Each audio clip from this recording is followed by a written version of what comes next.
Saudara dalam melakukan uji normalitas, selain melakukan dengan melihat grafik pp-plot, kita juga bisa melakukan dengan uji Kolmogorov-Smirnov. Nah, untuk Kolmogorov-Smirnov atau one sample Kolmogorov-Smirnov ini ada beberapa kriteria sebagai ketentuan yang harus dipenuhi, yaitu jika melakukan sampel Kolmogorov-Smirnov, yaitu nilai signifikan. Nah, ini yang perlu dilihat nanti, nilai signifikan. Nilai signifikansinya harus lebih besar dari 0,05, ya, 0,05. Maka data yang digunakan dalam penelitian tersebut memiliki distribusi yang normal. Nah, ini.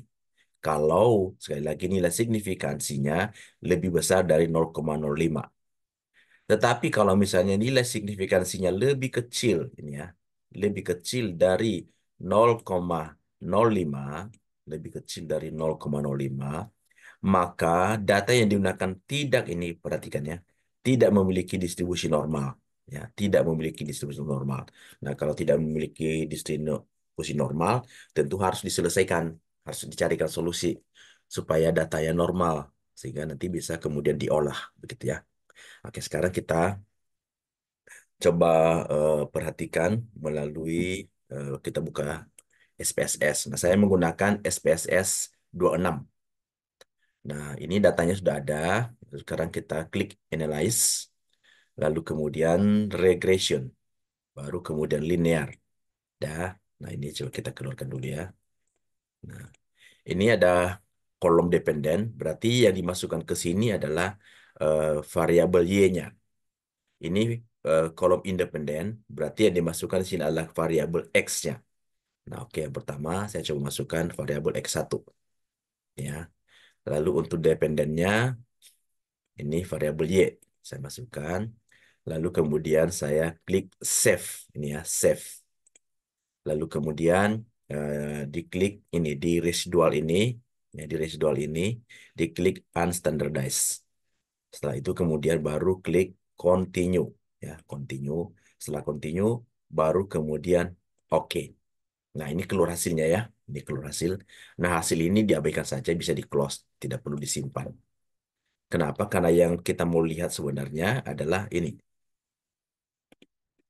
Nah, ini dia. Residualnya, nilai residualnya. Ya, ini nilai residualnya. Lalu kemudian setelah kita menerima atau mendapatkan nilai residual ini, kemudian kita melakukan kembali analisa dengan analyze, lalu non parametric. Mana non parametric? Non, oh ini, non parametric test ya. Udah.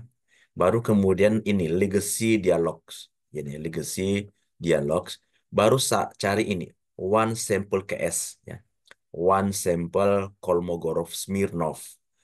Sudah, lalu klik.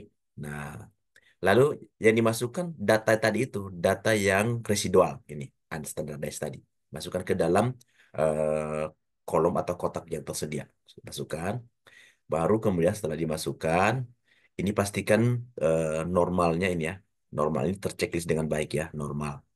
Lalu kemudian karena memang kita mau lihat normalitasnya. Baru kemudian oke. Nah, kita tunggu. Nah, ini sudah ada hasilnya. Ini hasilnya ya. Ini kita copy saja. Ini sample Kolmogorov-Smirnov test. Ini N-nya, berarti sampelnya sebanyak 160 yang mengisi survei ini. Lalu ini ada angka-angkanya, ada tes statistiknya, ada signifikansinya. Ini ada nilai signifikansinya 0,000. Ini kita copy saja. Lalu selanjutnya kita coba tempatkan di sini supaya kita bisa nanti lebih mudah. Oke. Ini yang kita lihat nih, nilai asumsi assume signifikansi to tell. Nah ini. Oke. Nah ini 0,00. Jadi nilai signifikansinya adalah 0,000.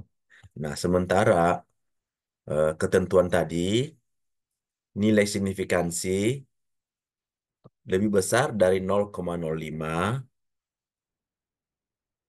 ini ya, lebih besar dari 0,05, maka dikatakan berdistribusi normal, gitu ya. Tapi kalau misalnya lebih kecil, begitu ya, nilai signifikansinya lebih kecil dari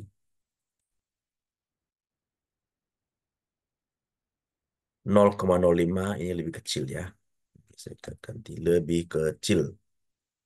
Nah, ini lebih kecil, maka distribusi tidak, maka data tidak berdistribusi normal. Ini tidak ya, tidak berdistribusi normal. Ini berdistribusi normal. Nah, ini ketentuannya. Nah, sekarang kita lihat. Ini kan nilai signifikansinya 0,000. Nah, dengan 0,000 maka dapat dipastikan variabel, ya tadi ini variabel,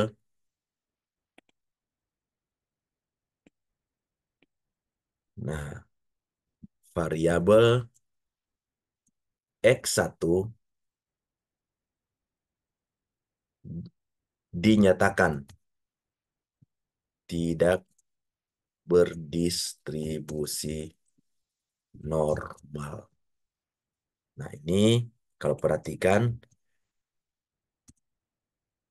ini sejalan ya, sejalan dengan hasil PP plot sebelumnya.